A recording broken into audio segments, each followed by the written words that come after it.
This is ANOKHI Pulse TV and we've got a power-packed shot of glitz, glam and grit. I'm Dilshad. And I'm Daniel. On today's show, we give you a snapshot at some media-hoarding celeb couples and the buzzing deets about a brand new princess on the block. You got it, Daniel. Now, actress and singer Karen David has been on quite a roll recently, moving from one big project to the next, but her latest gig is something out of a fairy tale.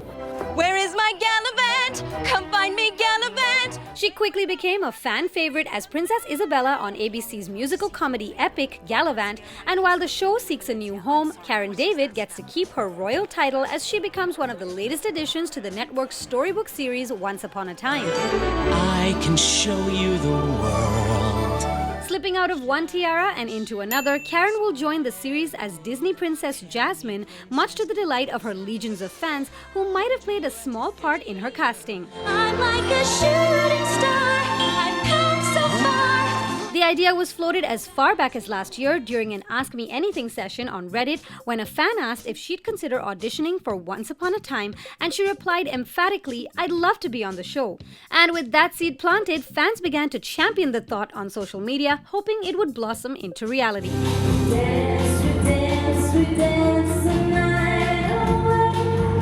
The good vibes and support seem to have worked, not to mention the actress's serious acting and singing chops. And the official announcement was made at San Diego Comic-Con earlier this month. Thank you so much. Congratulations have been pouring in from all quarters, with the ANOKHI award-winning Indo-Canadian beauty being called the perfect fit to play the witty and wise Disney darling. And while it might be a whole new world, the actress responded on Facebook saying it's definitely a dream come true. Look at the great Aladdin now. Cast alongside Denise Actonese as Aladdin, Karen as Jasmine settles into the fictional town of Storybook this September. We adore them as Ram and Leela, and we love them as Bajirao and Mastani. But are Bollywood actors Deepika Padukone and Ranveer Singh the latest to tie the knot? Let's find out.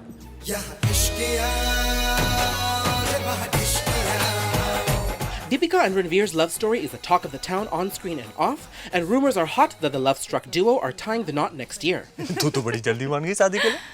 इतनी उम्र तो निकाल ली ना तेरे बिना। Both Ranveer and Deepika refuse to publicly acknowledge that they're a couple, and they've done this quite well. Thanks. Bye. But what really has the media in a tizzy is that neither have gone on record to deny rumors of their pending nuptials, until now. I'm not having a baby. I'm not engaged. I'm not married. I'm not planning to get married anytime soon. We can only hope this hot pair start making babies really soon. So to celebrate, here's a list of some other celeb couples who seem to hoard media attention with just the blink of an eye. One of the latest celeb couples to hit B-Town are Kareena Kapoor Khan and Saif Ali Khan. Going out for a walk or coming back from the airport, whatever they do, they get snapped. Now that Kareena has announced that the couple is expecting their first child, the flashing cameras are at it again. Angelina Jolie and Brad Pitt's relationship has always been a mystery. Did Brad cheat on Jennifer Aniston with Angelina, or was it just love at first sight? Satisfied? Not for years. We'll never know, but the media's obsession with them is obvious.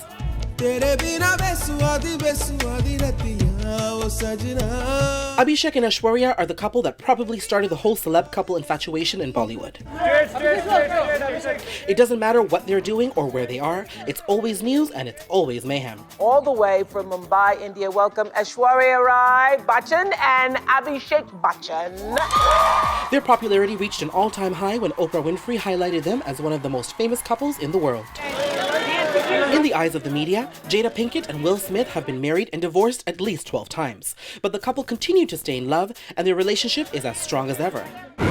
So social media is abuzz with Bollywood once again, and this time caught in the middle of it is Nasruddin Shah. Who would have ever thought Nasruddin Shah would have been causing controversy? He's never one to actually go out and court controversy like that. No, he's not, but this time he's been choice with his words. Now, to give you some background, he was asked in a recent interview about the evolution of Bollywood cinema, and to which he replied that Rajesh Khanna is responsible for the mediocre scripts, the acting, the foolishness that is Bollywood today. That's a big statement. It is a huge statement, and he also went on to say that Amitabh Bachchan in the 80s wasn't really admired for his talent, but just the mere fact that he was a commodity. So, of course, Dimple Kapadia and Twinkle Khanna have come on record and they've tweeted with outrage and distaste at Nasruddin Shah. Nasruddin has apologized apologize, but it's brought up this larger topic about star power and talent and what's more important in Bollywood. Absolutely. You know, I can't completely agree with Nasruddin Shah. You can't just bring down everything to one person. Yeah. You can't blame Rajesh Khanna for the course of all of Bollywood cinema, you know? I mean, there were a lot of other big names at the time as well. Plus, there's lots of other people that go into filmmaking, Yes. you know? Yeah. So I don't think you can bring it down to just one person. But I think you can, especially from a pop cultural perspective. I think in Bollywood, because star power is at the top, you know, of all the requirements of what it is when you enter that industry, I think that one decade or one generation does end up falling onto the shoulders of one actor or maybe a few. The Khans are an example in the 90s, you know? Rajesh Khanna in the 70s, Amitabh Bachchan in the 80s, and then the only other person in the 90s other than the Khans was Madhuri Dixit. Their work really defines that era. Because star power is more valuable than talent, you know, it seems. So I think that one generation can be defined by one actor, and I think he has a point there. I'll concede only in the sense that in terms of popularity, Okay. that's true. I get that they were the most popular people in that generation. But did they define how Bollywood cinema was shaped? I don't want to give them that much credit. You know, I do understand that in Bollywood, actors are in a place of reverence, you know, compared to Hollywood. I mean, they have so much power, they have so much say. Sometimes they influence casting decisions, sometimes they influence writing decisions. You know, you don't see that so much in Hollywood. Yeah.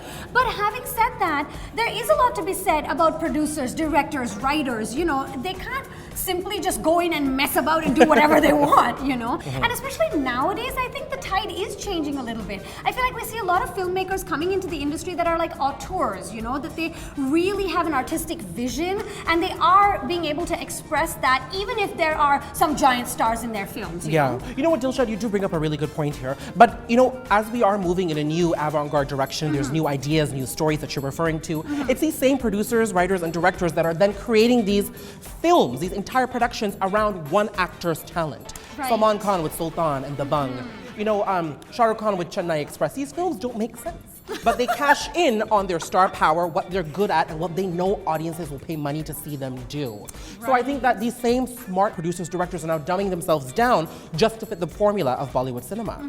And the actors today are getting smarter. They know exactly how to tap into what audiences want, and they build their own personal brands on it.